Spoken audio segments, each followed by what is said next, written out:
For thousands of years, people around the world looked into the sky and saw the same thing dancing overhead.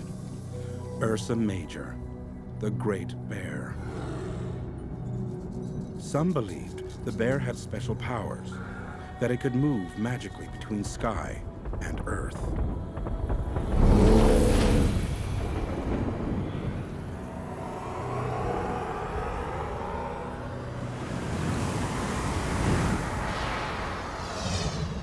Today, that magic is in danger of disappearing. In the Andes Mountains, the spectacled bear, once revered by the Incas, is now persecuted as a pest.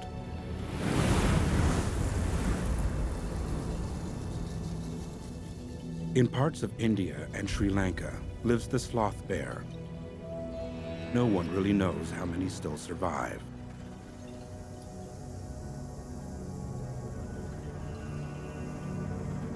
For thousands of years, the Asiatic black bear has been hunted for its organs, believed by some to hold magical healing powers. The smallest of all the bears is the sun bear. Its fate is tied to the vanishing jungles of Southeast Asia.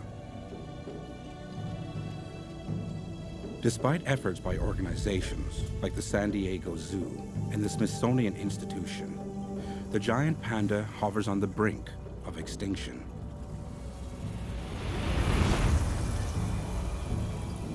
Of the 8 species of bears in the world, 3 are found in North America.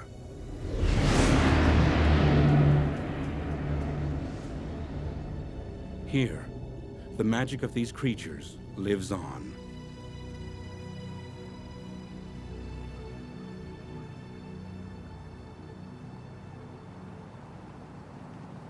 Alaska has over 30,000 brown bears, one of the highest populations in the world.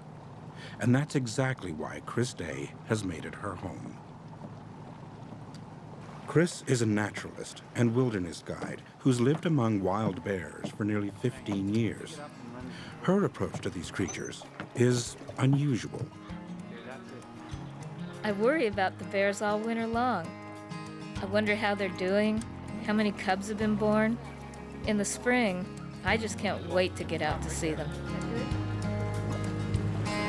Some folks say the bears go around smelling bad. Others say that a bear is a honey sweet.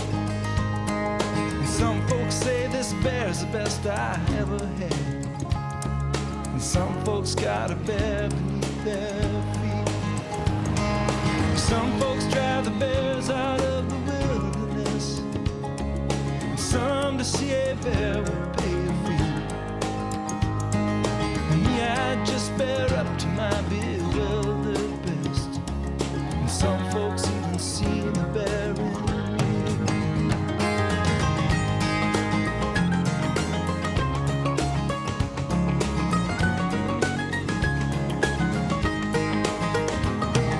Some folks drive the bears out of the wilderness. And some to see a bear will pay a fee. And me, I just bear up to my bewildered best. And some folks even see the bear in me. No, they just don't come no better than a bear.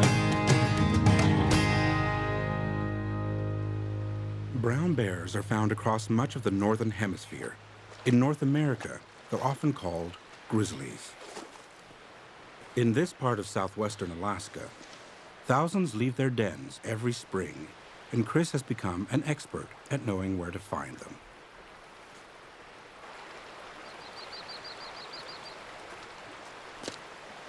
The saddest thing for me is that every year some of the bears I've come to know don't show up in the spring.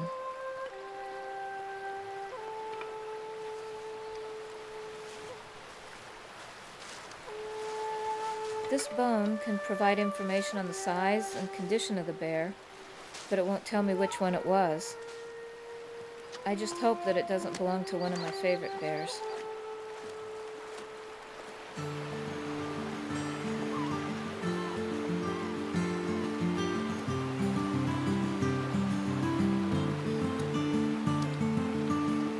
Chris's extensive experience with the bears of this area has allowed her to watch them safely at close range.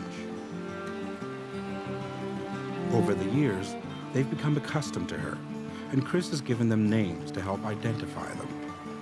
Solstice is a 10-year-old female that I've known since she was just a cub. I was afraid our relationship would change when she had her own cubs, but it hasn't. From the very beginning, I've been lucky enough to watch them grow up too.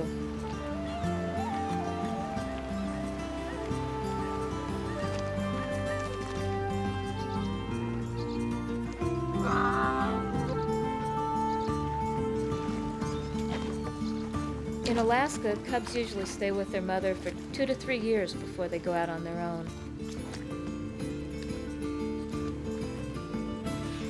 Last spring, when they were only 6 months old, I could already see the differences between them. One cub was pretty timid and stayed close to Mom. The other was much more adventurous, a lot like Solstice when she was a cub.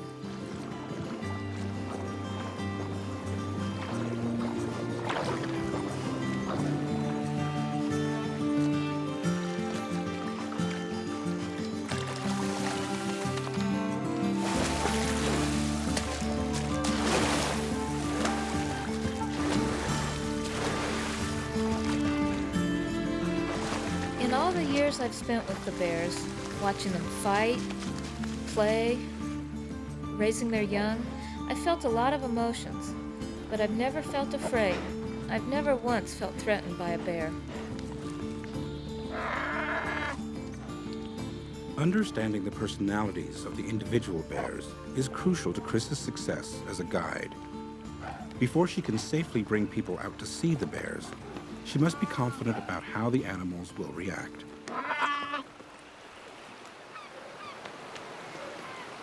Her approach is a combination of caution, patience, and tremendous respect.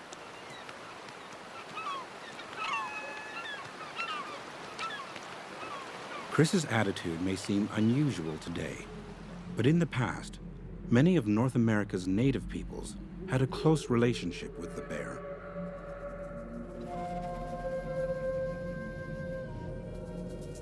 The spirit of the bear held the power to heal, the power to protect, and the power to bring forth the seasons.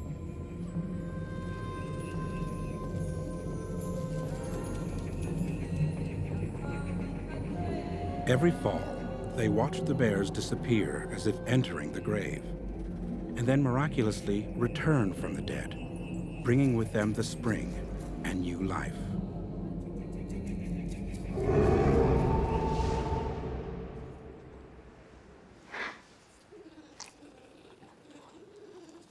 In the Bitterroot Mountains of Montana, this black bear has given birth, nursed her cubs, and survived 6 months of winter without food or water. Few creatures on Earth can match this miracle of physiology.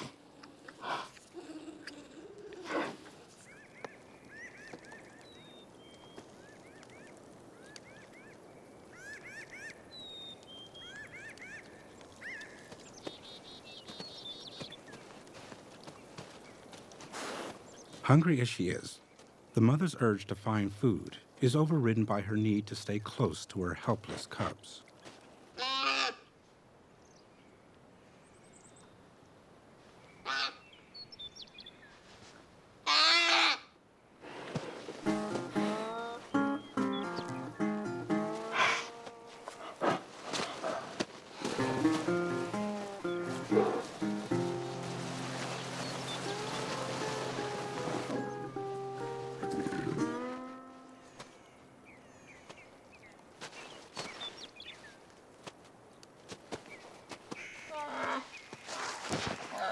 At 6 weeks old, the cubs have only just opened their eyes, but it won't be long before they'll get a closer look at their big backyard.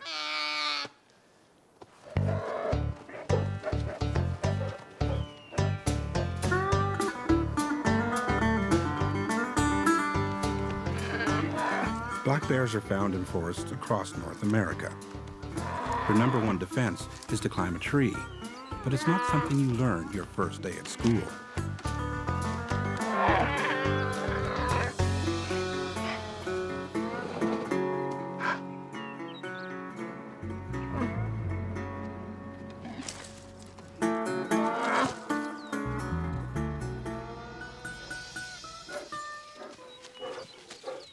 The black bear is the smallest of the North American bears. Though their diet is largely vegetarian, they are omnivores, and like humans, they will eat just about anything. High in protein, ants provide a perfect snack for a nursing mother, with 2 high-energy cubs.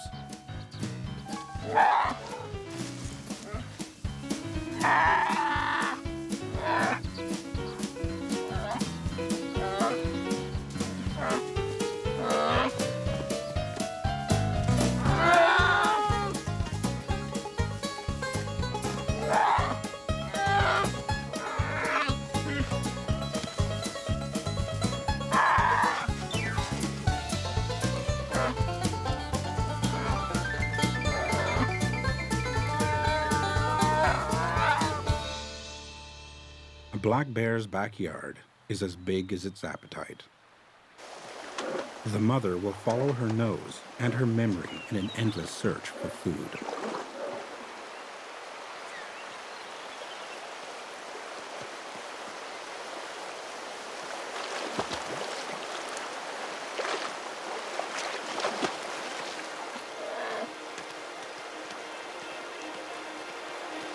These cubs have never set foot in water. However, they have no choice but to keep up. The first summer is the biggest test a cub will face. Their chances of surviving are only about 50-50.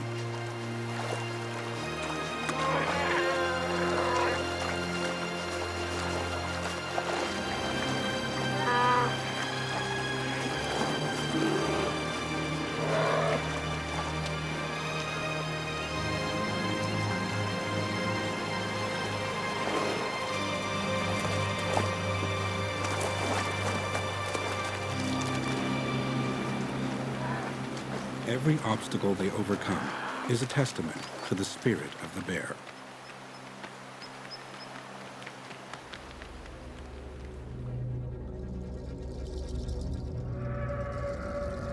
To the Inuit people of the Arctic, the most powerful animal in their world was the polar bear.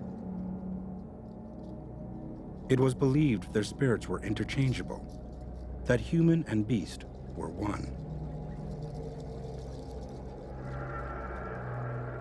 Like them, the bear stood upright to face its foes.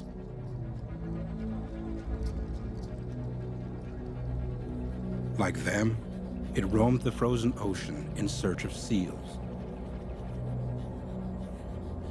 A solitary giant at the top of the world.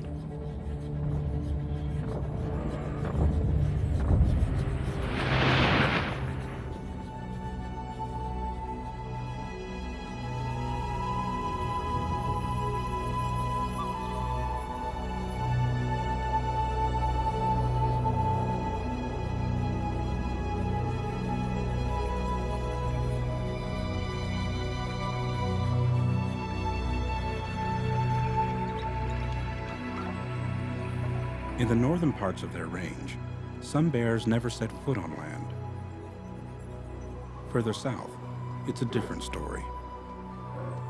In the spring, as the ice disappears along Hudson Bay in northern Canada, the bears are forced ashore. This year, the melt has come early, during the peak of the seal hunt.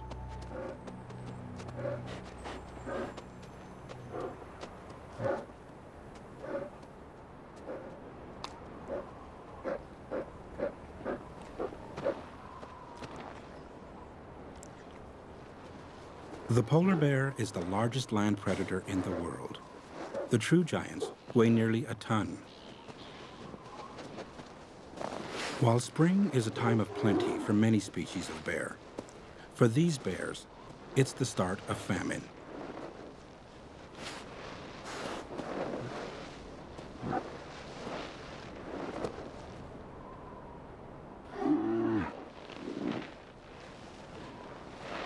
With time on their hands, cubs find ways of amusing themselves.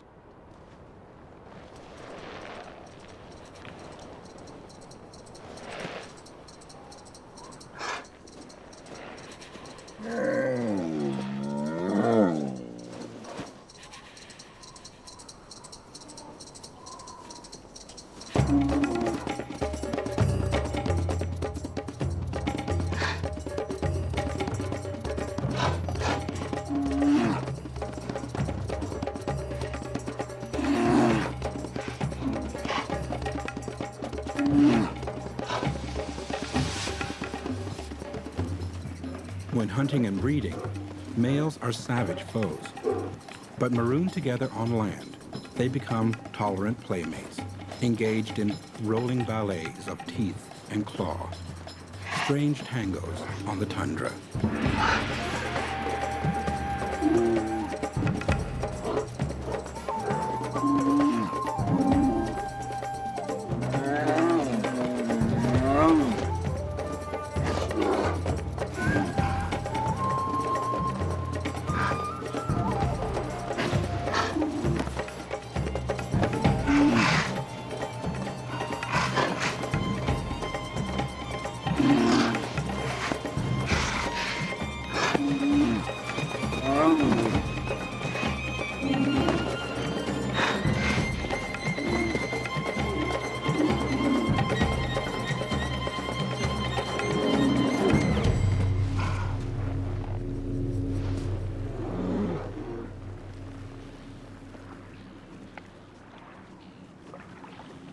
The Inuit believed that the polar bear roamed the entire world during the dark of winter and magically returned to the Arctic with the spring sun.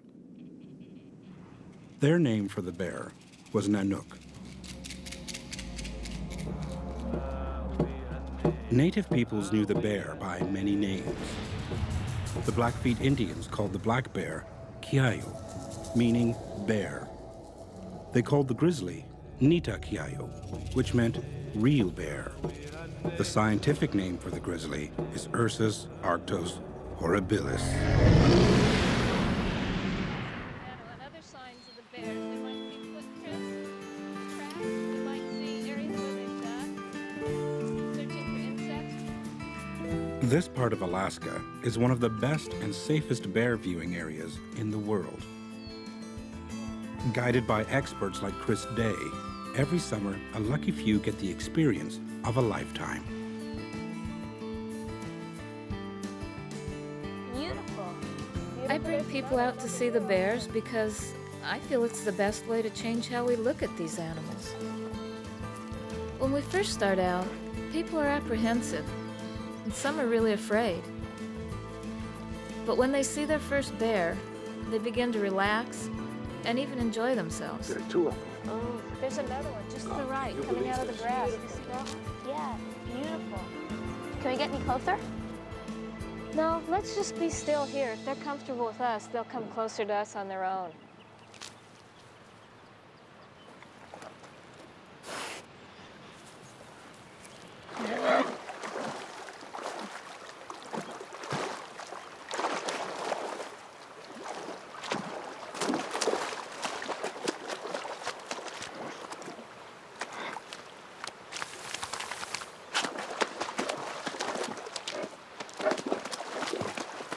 Grizzly bears are often portrayed only as fierce predators and hunters, but the truth is much less exciting.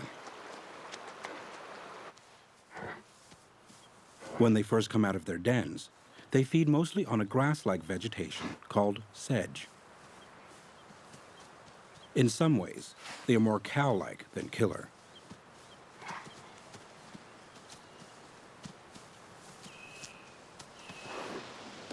Males are nearly twice the size of females. For most of the year, females avoid the close company of their potentially dangerous mates. But as summer approaches, the attraction becomes irresistible.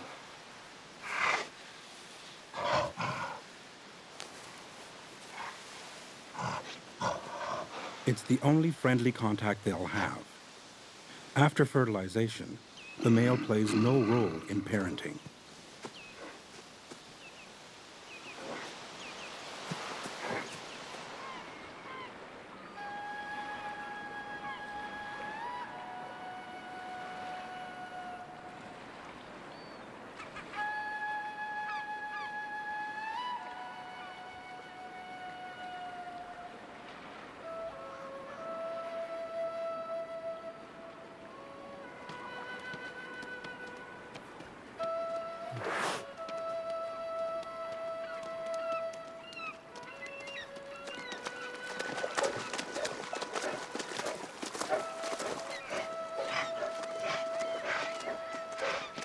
All grizzlies are opportunistic feeders.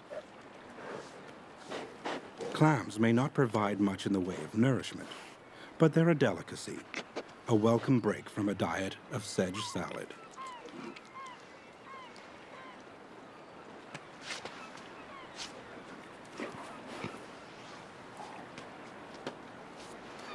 The bear's 6-inch claws combine the brute force of a shovel with the fine precision of a scalpel.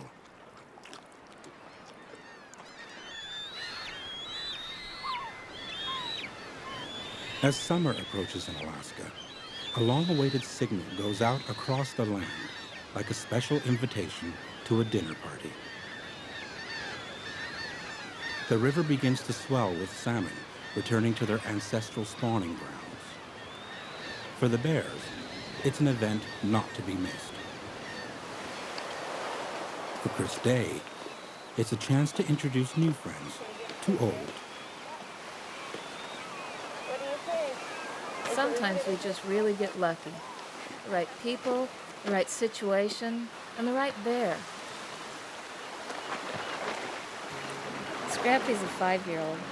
I've been watching him at the stream since he was a cub, and he still hasn't quite figured out the best fishing technique.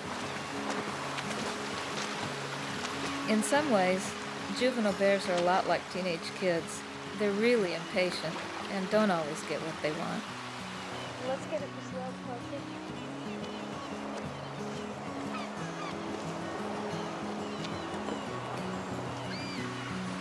Aren't they great? There he is right there. Let's just be... Scrappy's one of the most easygoing bears I've ever known. Most of the time, he's more tolerant of us than he is of the other bears.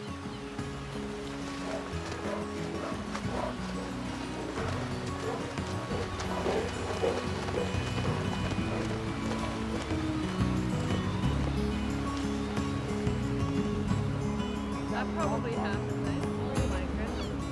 Okay, good. The grizzly has had a rough ride in many parts of North America. South of Canada, they've been eliminated from over 98% of their former range.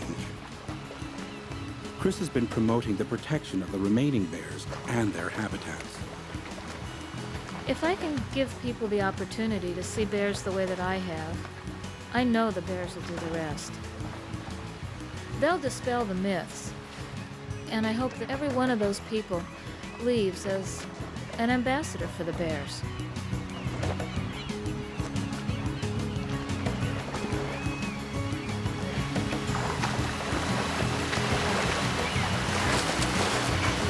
He's a young bear then.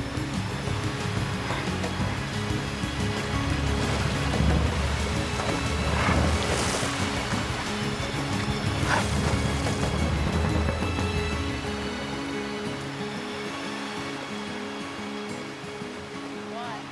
She's afraid another bear will come take her fish away from her.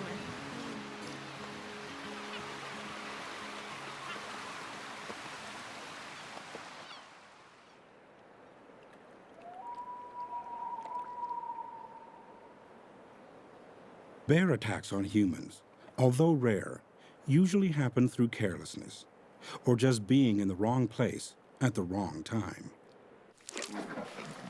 Any creature that intrudes on a grizzly feast puts itself in peril.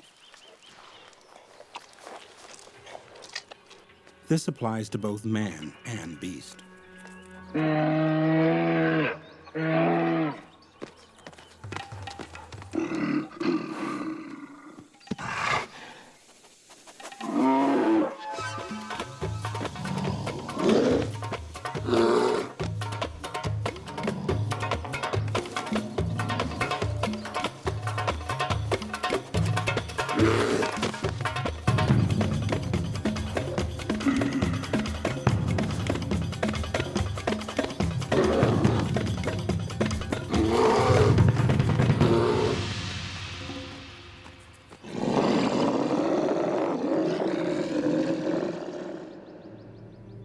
Though bears have stayed true to their nature, we have painted them in all sorts of different lights. They were persecuted for centuries and driven out of many parts of the world.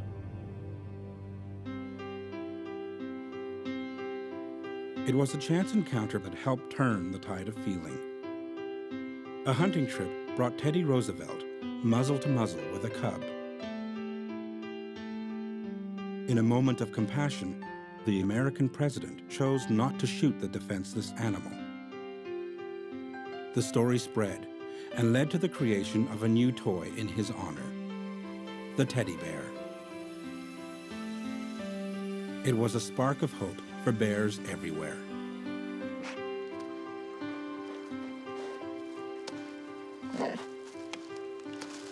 Today, many organizations, including the National Wildlife Federation, are supporting plans to reintroduce the grizzly to the Bitterroot Mountains, now the exclusive domain of the black bear.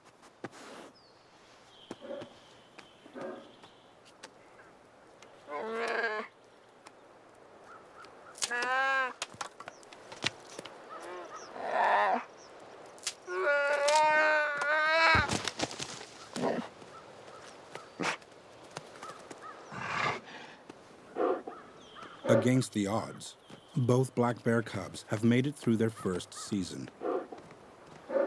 Across North America, the black bear's biggest threat is habitat loss, as forests give way to development. The bears have done all they can to prepare for the coming winter. It's up to us to ensure that they always have a place to return to in the spring.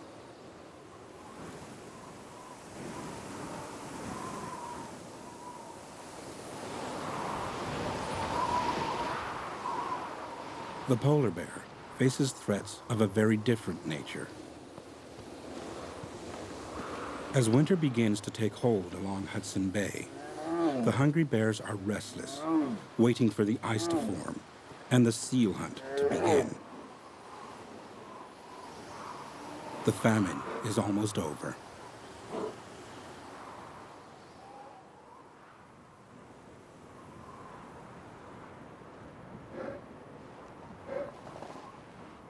The long fast has been especially hard on nursing mothers, who have been sustaining the entire family on their reserves of fat.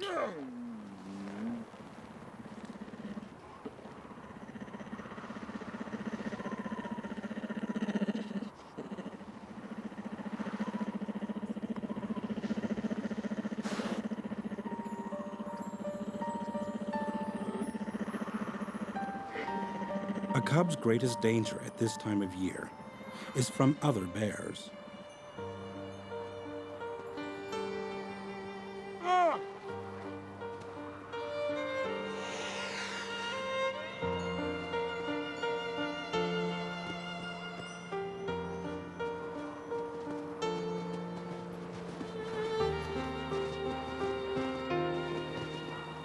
For the polar bear, most dangers are easily outrun, but some are beyond their control. Global warming is starting to take its toll on Arctic ice conditions, reducing the amount of time these bears are able to hunt on the frozen ocean. Over the past decade, their seal hunting season has been getting shorter and shorter, and their average weight and rate of reproduction have begun to drop.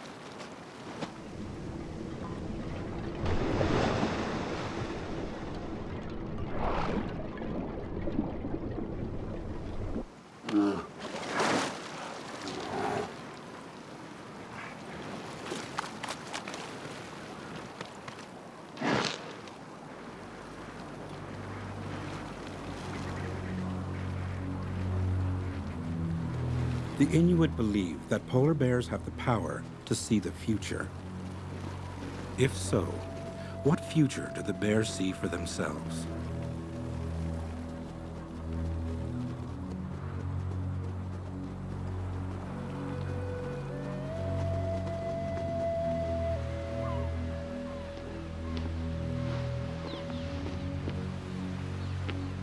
I think the future of the grizzly really depends on us. I was so lucky that my first bear experience was at McNeil River. It's a place where the bears are in charge, and we have the privilege of being observers.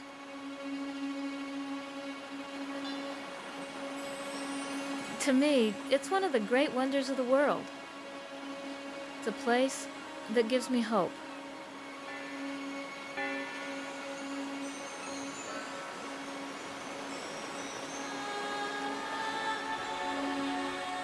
For over 40 years, McNeil River has been a sanctuary for Alaskan bears. Each summer, nearly 100 grizzlies gather here to fish for salmon. Somehow, the bears know when to show up.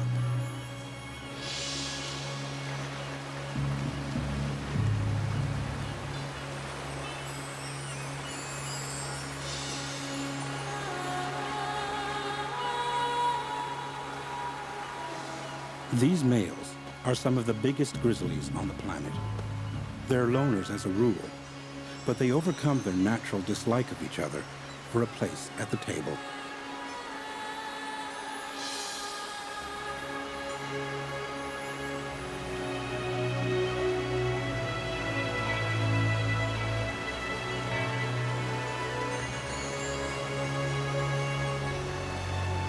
The biggest and most dominant bears get the best spots, and they return year after year to reclaim their seats.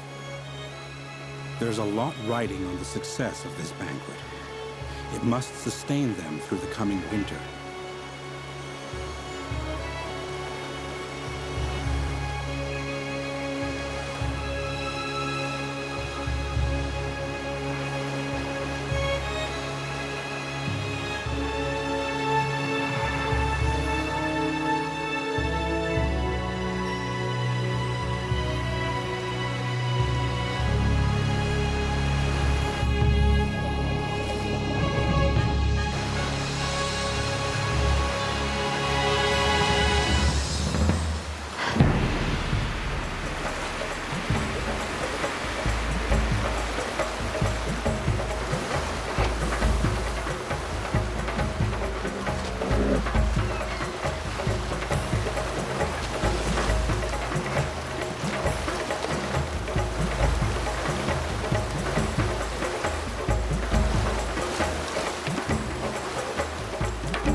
As long as the salmon run, these great beasts will continue to return.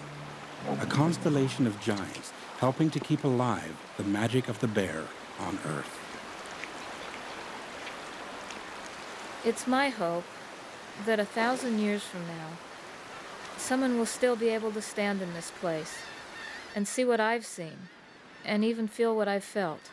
And I hope that we'll have learned to live in harmony with the bears, and that we'll have left them the space they need to survive.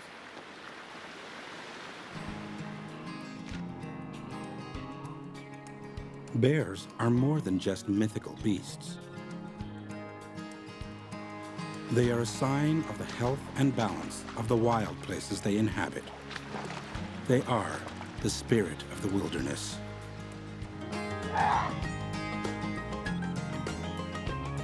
The Blackfeet Indians believe that the bear is a guardian spirit that can heal and protect you.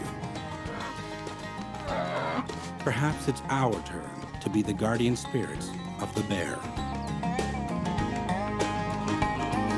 Some folks drive the bears out of the wilderness. Some to see a bear will pay a fee. For me, I just bear up to my bewildered best.